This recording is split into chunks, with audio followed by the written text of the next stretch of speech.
ఈ బతుకమ్మ పండుగను రాష్ట్రంలో 21 నుంచి 30 వరకు చేస్తూ ఉన్నాం. 21 రోజున ఇనాగ్రేషన్ అంటే 1000 స్తంభాల గుడి దగ్గర ఇనాగ్రేషన్ చేసే కార్యక్రమం చేస్తూ ఉన్నాం. తర్వాత 22 నుంచి 26 వరకు 2 జిల్లాల్లో ఒకరోజు చేస్తారు.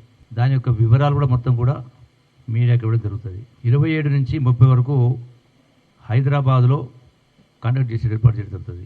28 నాడు లాల్ బహదూర్ స్టేడియంలో 10,000 మందితోటి బతుకమ్మను, అంటే అది కూడా 63 ఫీట్ల బతుకమ్మను ఏర్పాటు చేసే కార్యక్రమం చేస్తా ఉన్నాం. అంటే ఒక గిన్నీస్ బుక్ రికార్డులో రిజిస్టర్ అయ్యే విధంగా, అంటే తద్వారా ప్రపంచానికే చాటి చెప్పే విధంగా ఇంత గొప్ప పండుగ అంటే ఒక గుర్తింపు పొందే విధంగా ఈ బతుకమ్మ పండుగను మనం అయితే సెలబ్రేట్ చేసుకుంటాం. సంతోషంగా ఉండే కార్యక్రమం. రకరకాల రుగ్మతలు ఉన్నాయి.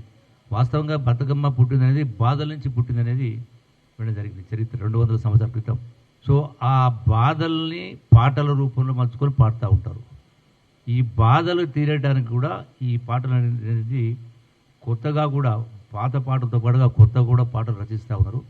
ఈ మధ్యలోనే కవులను రచయితను పిలిచి ఒక సలహా సంఘంగా ఏర్పాటు చేసి వాళ్ళ ద్వారా కూడా ఈ యొక్క రుగ్మతలు పోయే విధంగా దీన్ని బతుకమ్మ పాటలు కూడా చూపించే విధంగా చేసిన దాన్ని కూడా శ్రీకారం చుట్టడం జరిగింది.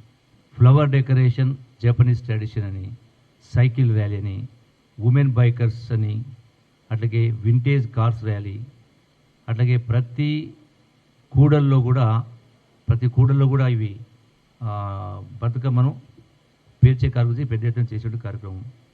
అట్లాగే రకరకాల హోటల్స్ ఉంటాయి, టెంపుల్స్ ఉంటాయి, టూరిజం ప్లేస్ ఉంటాయి.